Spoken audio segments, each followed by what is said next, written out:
Welcome back to the Millcreek Government Channel. I'm Jessica James Stutzman. The mission of the Asbury Woods Partnership is to preserve Asbury Woods and provide all members of the community with meaningful environmental, educational, and recreational experiences that inspire a greater sense of environmental awareness, sustainability, and stewardship. Giving us a behind-the-scenes tour is the partnership's president and CEO, Larry Barron. Stay with us as we visit the Nature Center, the vast Asbury Woods Trail System, and Brown's Farm.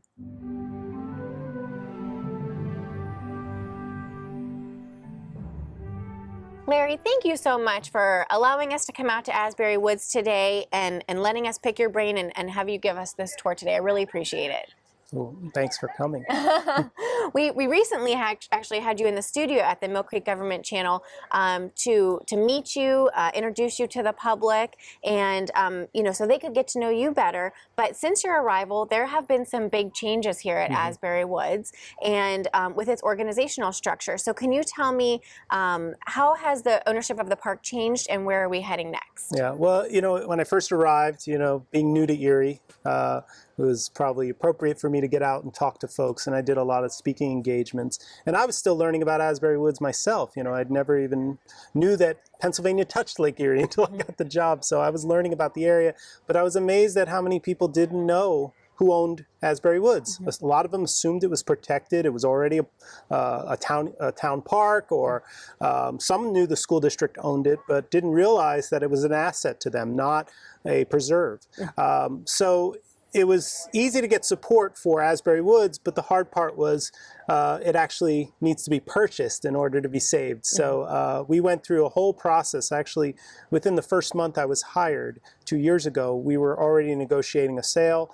We were working with the school district. There were some scary times where this could have been developed, and the community really stepped up and said, no, we're not going to let that happen. And obviously we did a fundraising effort to buy the land through grants, but now we have to maintain it. So the community, we're going to seek their help as well for this next phase. Yeah, and it really is. Asbury Woods is such a gem for our community, and it attracts many visitors both inside the township, outside the township. People all over the state or the tri-state do flock to this park. And you're right, we didn't, maybe necessarily know who owned it, and we're glad you do now. So as far as taking responsibility and ownership, how can we make sure that this gem is protected and funded for many generations to come? Yeah, and I'm glad you said it's with ownership comes responsibility. And we purchased the land, which was something we really felt was important, so we could put the deed restrictions and make sure that it's preserved forever in perpetuity. But now we have to maintain it. So there's buildings, there's trails. So we turned to the community for support. We just got endorsed. We're excited. We're one of the few that are endorsed in Erie to launch a capital campaign. So we're going to launch our Preserving a Legacy campaign. And the idea is the legacy of Otto Barron. He gave this land to the school district. Now we want to turn it to the community and ask them for help to support it. So we'll be going out asking for support for our campaign.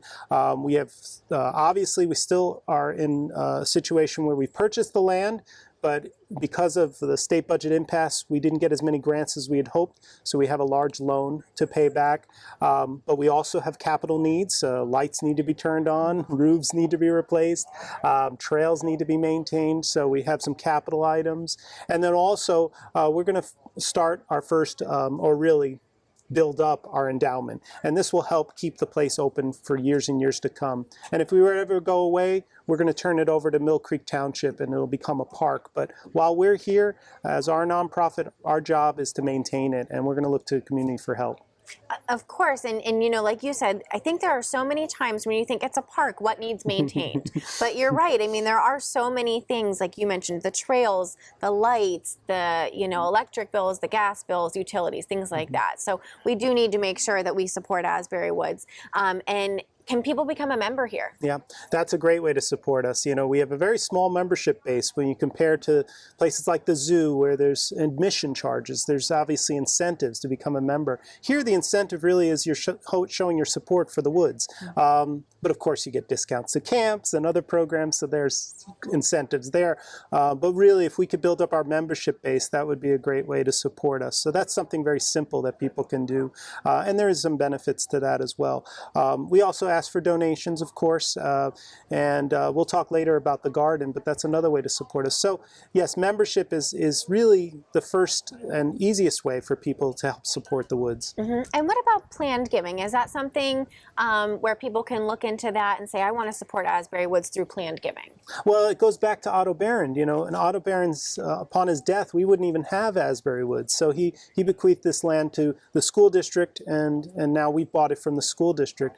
But in honor of him and sort of that legacy, we still have the opportunity as people are thinking about, oh, I grew up there, I hiked there, I went to school and we did our science there. Maybe they're thinking about, you know, their wills and what they want to give back. And this is a great way to do it. It was done a lot more long before our time. It was very common for people to do that. I worked at Acadia National Park in Maine. The entire national park was basically gifts from people who are wealthy and lived in the park. So I think that's a way to give back and know that your gift is going to a good cause.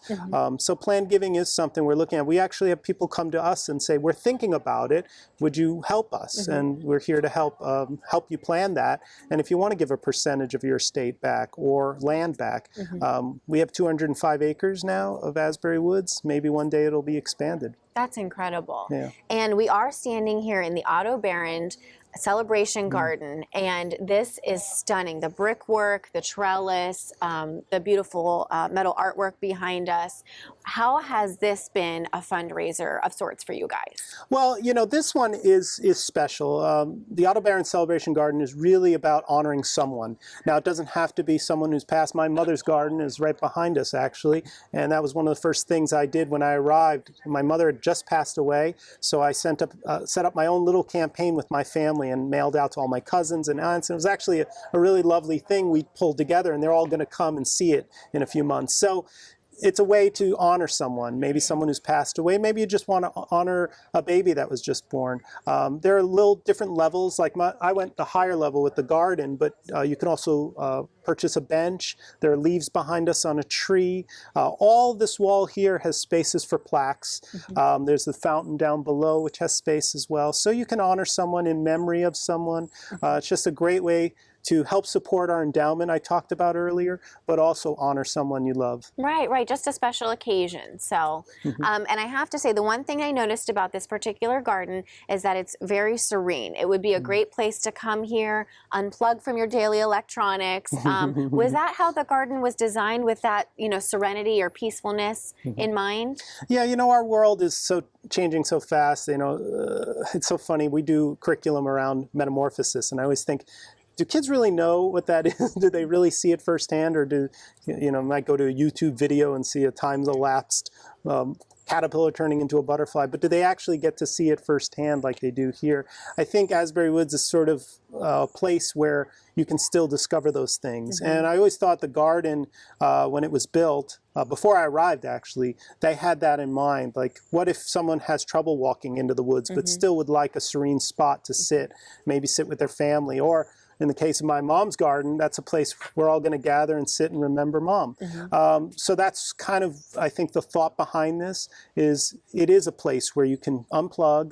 And it's so funny to me that some of the wealthiest people in the world have these off-the-grid retreats. It's like, why do just the wealthy people get to have off-the-grid retreats? Why can't we all have a retreat? Right. And that's what this place is. Yeah, and the first, you know, what comes to my mind is, you know, a lot of times children can study better when they're surrounded by trees or by nature. So to me, this would be a great homework spot from, you know, kids in elementary school all the way up to college age. Come, grab your backpack, turn off your cell phone, and come here and do some homework. Yeah, it's safe, it's easily accessible. You can even bring a wheelchair into here. It's right off the parking lot. So yes, you're right. If you don't want to hike deep into the woods to find that spot, you've got one right here. Wonderful. I want to discover some more spots at Asbury Woods with you guys, so we're going to head to our next location.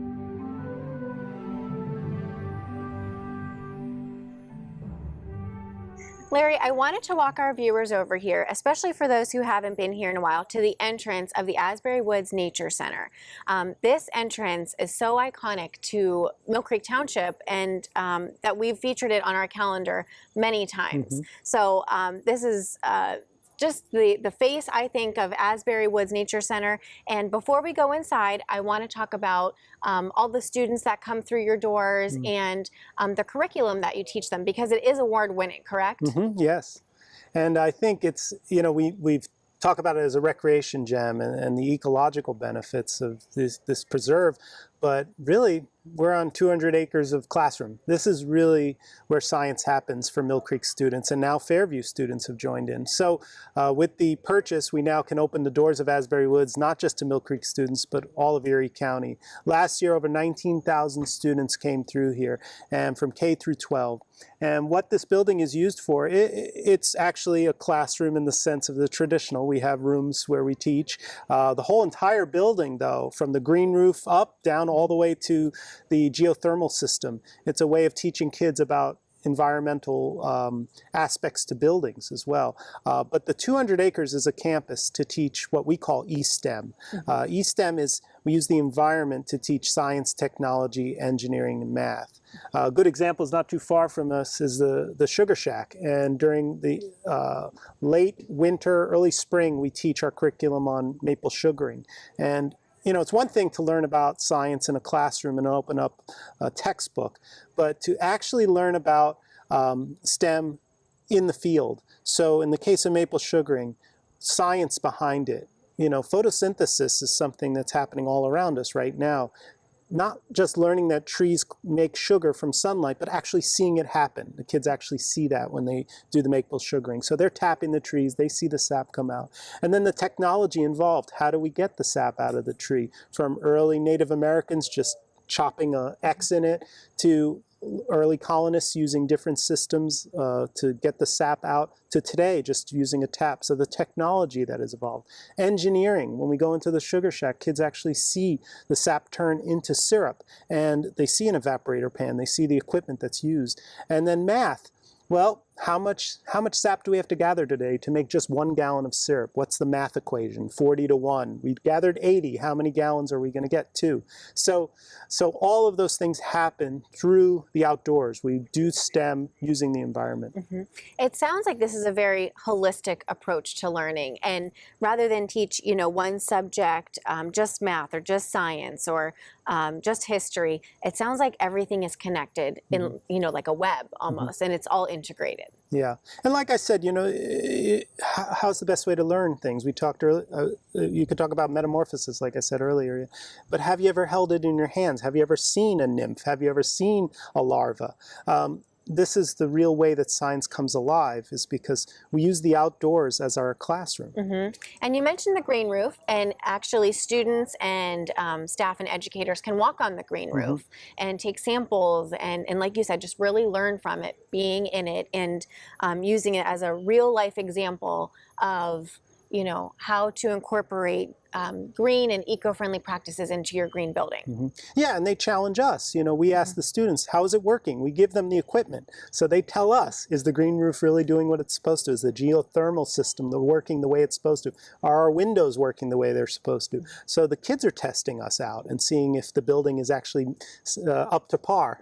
Yeah, and you do. I want to talk about the inside features as well. I know that many people visit the park, but never actually step inside the building here. You know, they use all the trail systems, but there are a lot of really neat features that you guys have actually inside the building. So before they leave the park, what kind of experiences or features do you guys have to offer inside the building? Well, you know, it's true. A lot of people don't visit the building. They use the trails, but this is actually a place to learn about Asbury Woods as well. You know, we function as a visitor center. Year-round we're open. So of course, if you need trail maps or you need to know like a good place to go hiking, we're there to help. But not only that, but we have exhibits. So if you're a family, you want to see some of the native animals that are found in Asbury Woods, we have them here, from mammals to reptiles to even insects. We have bees living in the building in a display that you can see them actively doing their work, creating honey. Of course, we have a gift shop and things if you wanted any food or some gifts to take home. So yeah, I think the building is sometimes missed. I'm glad you brought that up, but it's also a place to learn. And what are the hours of the Nature Center and the gift shop? Do they have the same hours or different hours? Same hours. So when the Nature Center is open, so is the gift shop. We're open year-round. In the wintertime, we close on Mondays, but we're open year-round. And on Sundays, we open a little bit later by noon for folks coming later, and then we're just open in the afternoon. So we're open year-round, and people can visit us. Okay, great. So I'm going to go in, do a little bit of shopping, and the next place I want to take you on our tour is one of the vast trail systems.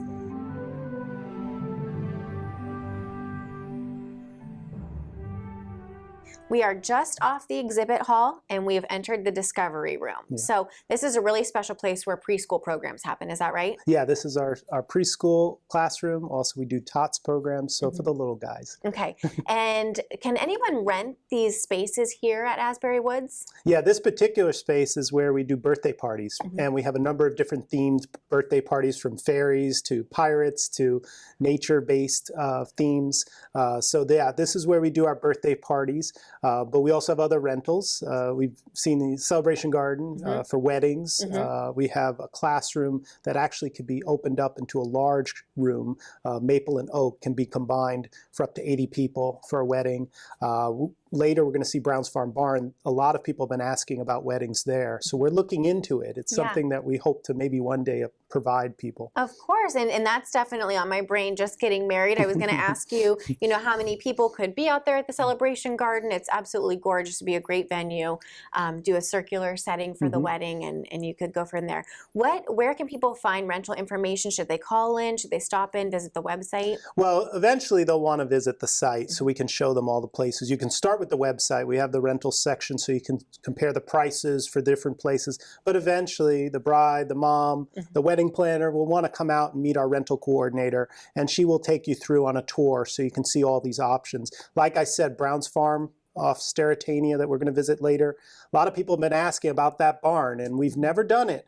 But, maybe one day we can do that. But yeah, it's good to see the site eventually. But if you want to find out, you can call us or you can go to our website. Okay, and there are pavilions and 2 other classrooms here that are potential rental sites as well, right? Yeah, okay. That's right. And we're going to see the boardwalk. That is another place. There are places along the boardwalk. We're going to build places for weddings to occur as well. So yeah, I think the best thing to come to the site and see the grounds. Like you said, the Celebration Garden, we just had a wedding where the bride and the groom stood in the center of that garden, and they were just surrounded by the entire and around wedding. It was beautiful. So we're learning as we go. It's not a business we're accustomed to. We're naturalists, but we understand we have to generate revenue now that we have to keep the lights on. So it's a way for us to also be resilient through the next few years where we're going to face challenges. It's a way to generate revenue for our organization. Right, and I think that's an important aspect you brought up, is that people are looking for nature settings to hold their birthday parties or their weddings or these special events. They're looking to be surrounded by nature. So for your next birthday party or if you're getting married coming up next year, you're going to want to think of Asbury Woods.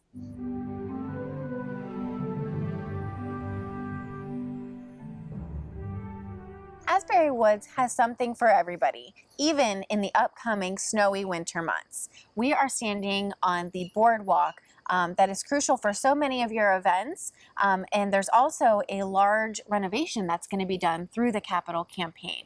What are some of those renovations, and why is the capital campaign so important to the boardwalk? Well, so this boardwalk is the major project of the capital campaign.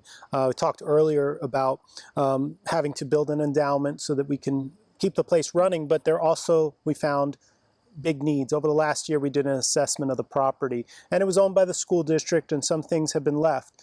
We are the guardians of Asbury Woods. We want to protect it, but we also want it accessible to everyone. This boardwalk is over 25 years old. It is so important to our events, but also access. I think about from veterans who are confined to wheelchairs, or my own father who's in a wheelchair, and people who maybe have just difficulty walking. Asbury Woods has environments that are very unique. You can go from riparian to old growth forest, and actually every different environment you can find in Pennsylvania, you actually can find at Asbury Woods, but not everyone can access it like we can. So this boardwalk, we're going to be expanding it. You can see here rendering, but we're going to go from 4 feet to 8 feet. And this will allow for wheelchairs to even pass each other. Wow. So imagine a day where you could take a wheelchair or you have difficulty walking, you use a cane, you can see every environment in Asbury Woods, from the forest to the field to the wetlands, all along this boardwalk, and also all year round. We'll keep it open all year round, plowed in the winter. So no matter what time of year it is, you can still have the serenity of Asbury Woods easily accessible to you. I think that is a great new feature that you're planning on having, and I see that it's so nicely decorated right now, and that's actually from one of your upcoming events. Is that right? Yeah, we're getting ready for Winter Wonderland, which has become a tradition here in Millcreek. This is all lit up. We're just testing the lights out today, but we're getting it all set up. We have over 600 volunteers that help us year-round, and a lot of that time is focused on events. Winter Wonderland, before and after Christmas, people come here. We have the light show. We have a music show. They can get s'mores. So it's a big event. So this boardwalk is critical to making that happen. And like I said, with our new boardwalk, it'll be even more accessible. We can even fit more people. And not only that, we talked about students being a big part of what Asbury Woods does. Now we would have classroom spaces along the boardwalk, larger spaces where we could fit 30 students. And that's really important. And behind us here, further back, is the wetland. We're going to create a science lab that students can use and access that. So the boardwalk is such a critical piece. I mean, where else in Millcreek do you have a third of a mile of boardwalk that takes you through all these different environments? That's so true. And you did mention that once the boardwalk's completed, you'll be able to tie in those student classrooms a little bit more, you know, connectivity and with connectivity and more easily accessed by everybody. What are some of the other features you have along right now? There's an amphitheater and a pavilion along the boardwalk now. Yeah, and we talked earlier about rentals. You can actually rent a gazebo. We're going to expand that actually to a larger gazebo for weddings. But of course, the wetland access, it'll be initially, the idea is for a science lab to teach wetland ecology, but that's going to be accessible for people as well to access the wetlands. So yeah, I think what we're looking at is we have this great boardwalk. It's over 25 years old. It probably needs to be replaced. But while we're doing that, how do we make it even more accessible to everyone? And tell me again, when is the Winter Wonderland occurring? It does occur every year. Yeah, before and after Christmas, there are times. So this year, just before Christmas, the week before, and then the weekend after Christmas. So that'll be a time of year that we have multiple days. You can buy tickets, and we get thousands of people coming for Winter Wonderland. And that's a good segue into all the other events that you guys hold. Tell me, what are some of those really key events that people notice? I think there's a craft festival going to be happening in December as well. Yeah, we're going to have that. That's always the first weekend in December. People sometimes don't realize the craft festival is actually a fundraiser for Asbury Woods. Every year, it's our largest fundraiser. So for 2 days, we take over Millcreek, the intermediate school, and we have crafters from all over. They're all juried. It takes all year. We have people jurying these crafters, and we pick 120 of them to display all their crafts, from jewelry to artwork to photographs. And it's a great time. We figured right after Thanksgiving and before Christmas to come out. You get to buy something handmade, and then you get to support Asbury Woods. So it's a great cause. So first weekend of December, you come out for Saturday and Sunday. We'll be running that craft festival. It's the Schoolhouse Craft Festival over at the intermediate school in Millcreek, and it's a great way to support Asbury Woods. And not too far away, I know it's we're coming into winter and then going to be thinking about the spring, but tell me about the Maple Festival. Yeah, and this is also used, and the boardwalk is also, when you walk the boardwalk during Maple Festival, you get to go through time and see how maple sugaring happened from Native American time all the way till today, and you get to go visit and have a pancake breakfast with real maple syrup. Yeah, that happens. Usually what we try to do is schedule it at a good time for the season, which is difficult. It's usually the end of March, early April. We pick a time when the conditions are just right. And for maple sugaring here in Erie, the conditions have to be where we get those cold, cold nights below freezing and those warm days. And that's when the sap really starts running, and we'll get to see it. So we usually pick end of March, early April. And then one last thing I want to mention, we love cross-country skiing and snowshoeing. So what if I don't have that sort of equipment lying around at my house? Can I rent that from Asbury Woods? Can we do that here at Asbury Woods? Yeah, that's one of our hidden secrets. Not a lot of people know, but when you come to Asbury Woods in the winter, we have a full rental shop. You can rent skis, all different sizes. You can rent snowshoes. A lot of people have never even tried snowshoeing, and people ask me, do you have classes? I said, here's the class. Put them on and walk. It's really very simple. But if people have never tried it, it's a fun experience. It's kind of like walking like a duck through the snow, but it allows you access to even deep parts of the woods where you can't get to without them.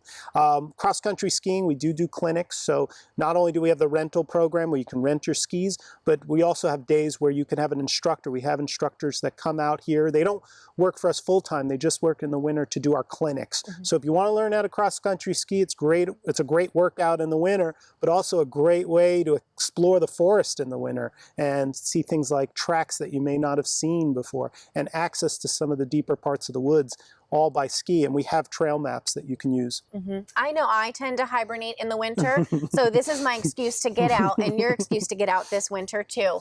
And the last thing I want to mention is down front, you have some new signage going in. Yes. And I want our viewers to see that so they know what to look for when they get onto Asbury Road. Great.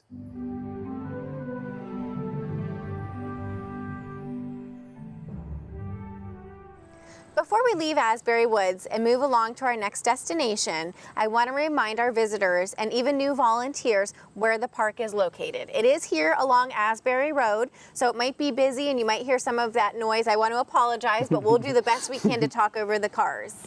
Well, it's good we're here in front of the sign to the entrance. Obviously, we're taking over ownership, so we're going to be replacing the signs. But during our capital campaign, we learned a lot about what people really want to see us do. And one of the things was, people don't know where Asbury Woods begins and ends and where private property begins and ends. So we're going to do a whole campaign of signage. You'll see this new sign replaced. Actually behind me we have a rendering of it. You'll see an entrance sign over at 38th and Asbury. You're going to see one where we're going to go later, Steratania by Brown's Farm. Also signs along the trails and entrance ways to Asbury Woods. I kind of liken it to Presque Isle. You know when you enter Presque Isle, you're in Presque Isle. I hope one day you'll know when you're in Asbury Woods, and not only the 205 acres, but the 4.5 miles of trails will all be well signed. Kind of like when you go to a national park, you know where to go, you know where to hike. And we won't be dealing with a lot of those questions. People ask us all the time, where is your trails? So I think that'll help. Right. It's a marketing campaign, but it's really here to help direct people, let them know you've arrived at Asbury Woods. Right. And the one thing I want to mention, and I did mention a few seconds ago, would be volunteers. Do you guys need volunteers? What do volunteers do? I know they help out a lot at your events. Do you need more? Yeah, absolutely. I can say without fear of contradiction, this place would just not run without volunteers. I don't know of many organizations that have over 600 volunteers giving time. We talked about the Winter Wonderland. That event, if without volunteers, you wouldn't see lights up, you wouldn't see all the things going on. It has to happen because we're such a small staff. And so without volunteers, none of this would happen. So not only 600 volunteers, but also over 13,000 hours of time that we've calculated that they give. So yes, it's absolutely a need. So whether you want to volunteer year-round and help us with school programs, or you want to help us in the summertime, or you just want to help out with an event like putting up lights or carving pumpkins for our Halloween event, there's always opportunities. So I always ask, go to our website. That's a great way to start. If not, come in person, meet our volunteer coordinator. She'll help you come up with a perfect role for you, for you to spend your time here. Yeah, that does sound like a lot of fun. I know I would love to put up lights or carve pumpkins. So if you want to do the same, you need to give Larry a call. And I want to take you next to their satellite park, which is Brown's Farm.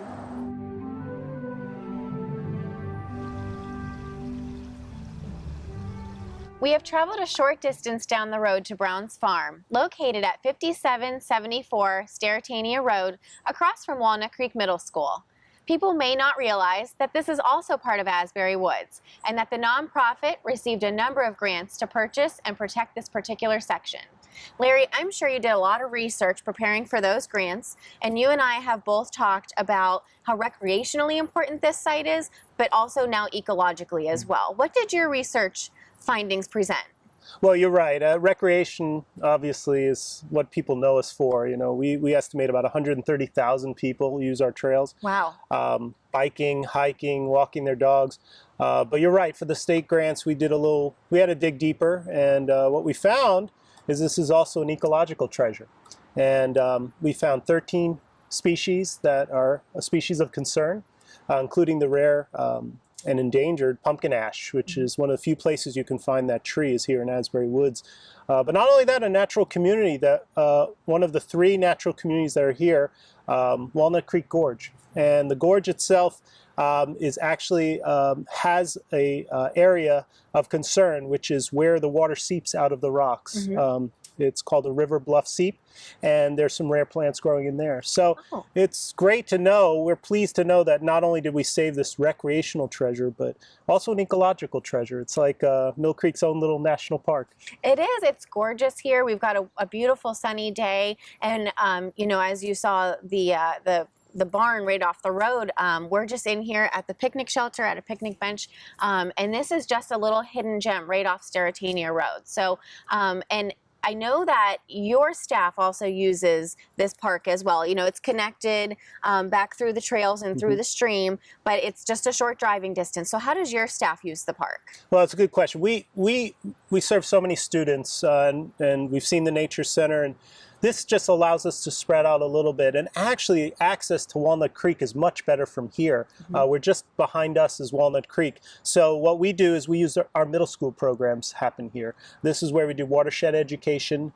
Children actually have access to, for their science class, have access to using the Walnut Creek. So we use the barn for our watershed education with middle school. But also in the summertime, we utilize it for our camps. We have all our nature camps happening at the Nature Center. So we found this to be a nice quiet spot to do our nature art camp. And so here, kids can be inspired. They can get out of the barn and use this great campus as sort of a canvas and sort of be inspired by nature. So we have nature's gallery right around us. And so we do our art classes, we do our digital photography right here in the summertime. And there are a lot of good sites actually. Once, you know, if you were to hike down into the woods a little bit deeper, what are some of the nice natural features? I know we've got the bridge and some of the waterfalls. What are some of the good natural features the kids can find? Well, I always kind of go back to that natural area that we really explored, Walnut Creek Gorge, because I mean, you'll see these walls that are 10, 100 feet tall even. There's just so much to find in there. The kids actually, we found dusky salamanders in there, and it's a place where they capture tadpoles. We actually do our metamorphosis lesson there to learn all about all the creatures that live in that area. So really at the heart of Asbury Woods is Walnut Creek, and that's just such a great riparian area to explore. It is. And when does that summer camp, the art camp, happen, and what age group can attend that camp? Well, we actually have done all ages. We're looking at it more for the older kids, which seems to be the more popular age, but we do it for K all the way up to 4th grade. And when we get into things like digital photography, that's for the older students. But the younger students, we do actually inspired by Van Gogh and other, we bring in artists to teach those classes. So we really look to those artists to give us guidance, because we're not artists. We're nature lovers, but it's been a great marriage between art and nature, and every year we change it up a little bit based on the educators we hire. Wonderful. And the one thing I don't want to forget to mention is the Asbury Woods Ridge Run. That is a fundraiser, correct? Yes, it is. Okay, what I want to do next, I want to take you guys on that trail so you can see when you attend the 5K next year what you're going to face.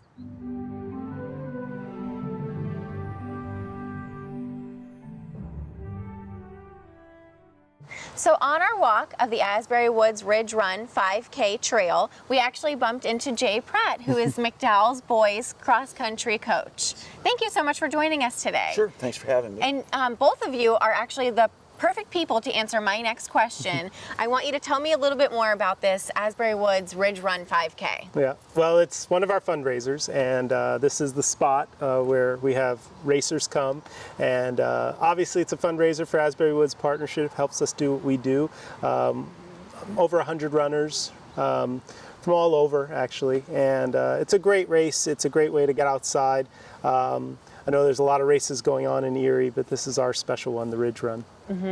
And Jay, what is your participation or involvement in this particular event? Well, we recruit runners for the race, and some kids from my team run the race, and my team assists with setting up for the race, tearing down, giving directions. So whatever they need, we do. And when is the event usually? I know it can usually fluctuate through the seasons, but when does it usually take place? Well, timing is key because, as I said, there's a lot of races going on. We usually do them in July.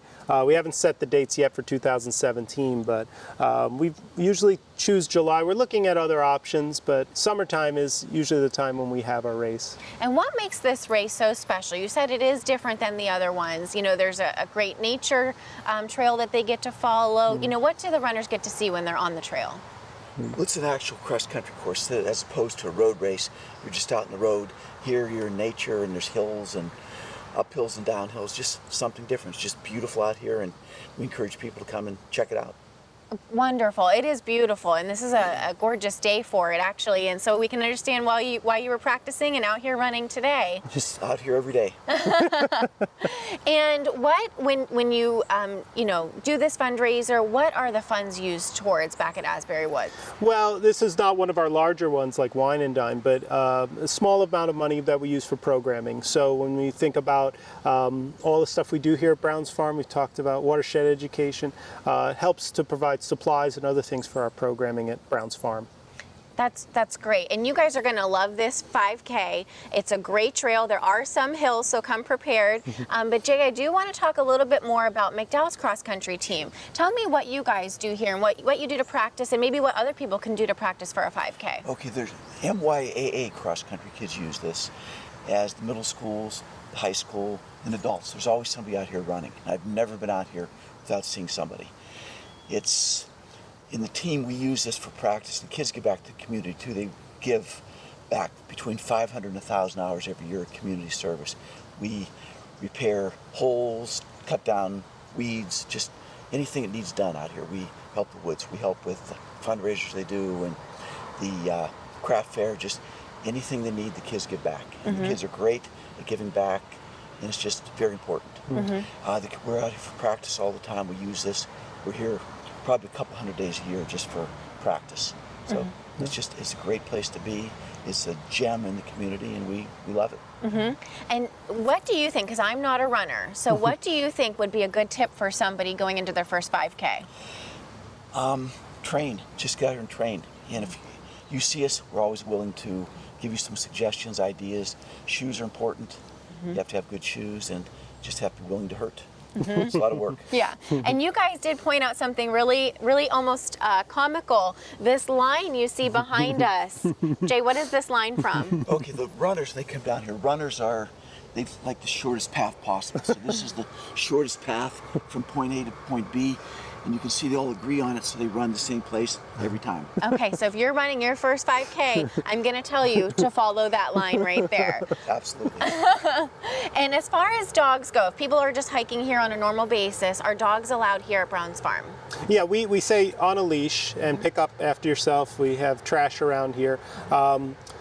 I think for respect for runners, we try to make sure I try to encourage people to walk their dogs on the other side, some of the other parts we saw today. The nature center side we can't because we have school groups, but there's plenty of property. A lot of people walk their dogs over by Asbury Park and through the woods there. That's probably the best spot, good parking.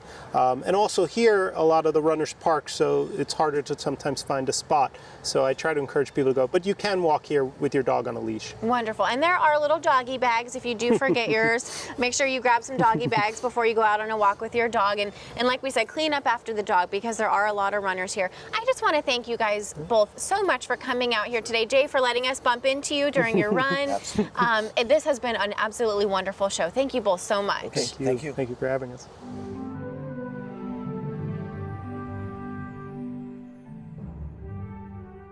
We've had such a fun day today, touring both Asbury Woods Nature Center and now Brown's Farm. I want you to tell our viewers How can they find these two facilities, or how can they get in contact with your staff? How can they get a hold of you guys? Well, it's so interesting, Jessica. So few people actually come to the Nature Center. We're estimating only about a fifth of the people that come to Asbury Woods actually visit us. But we're open year-round, closed on Mondays in the winter.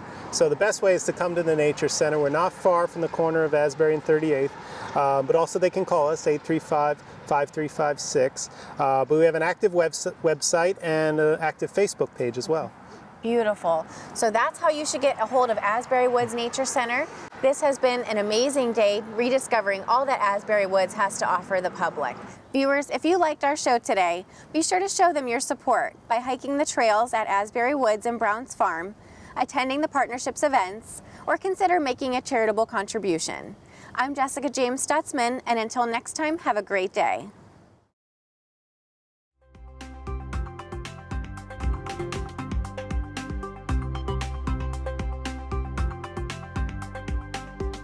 You're watching the Millcreek Government Channel, powered by WQLN Public Media.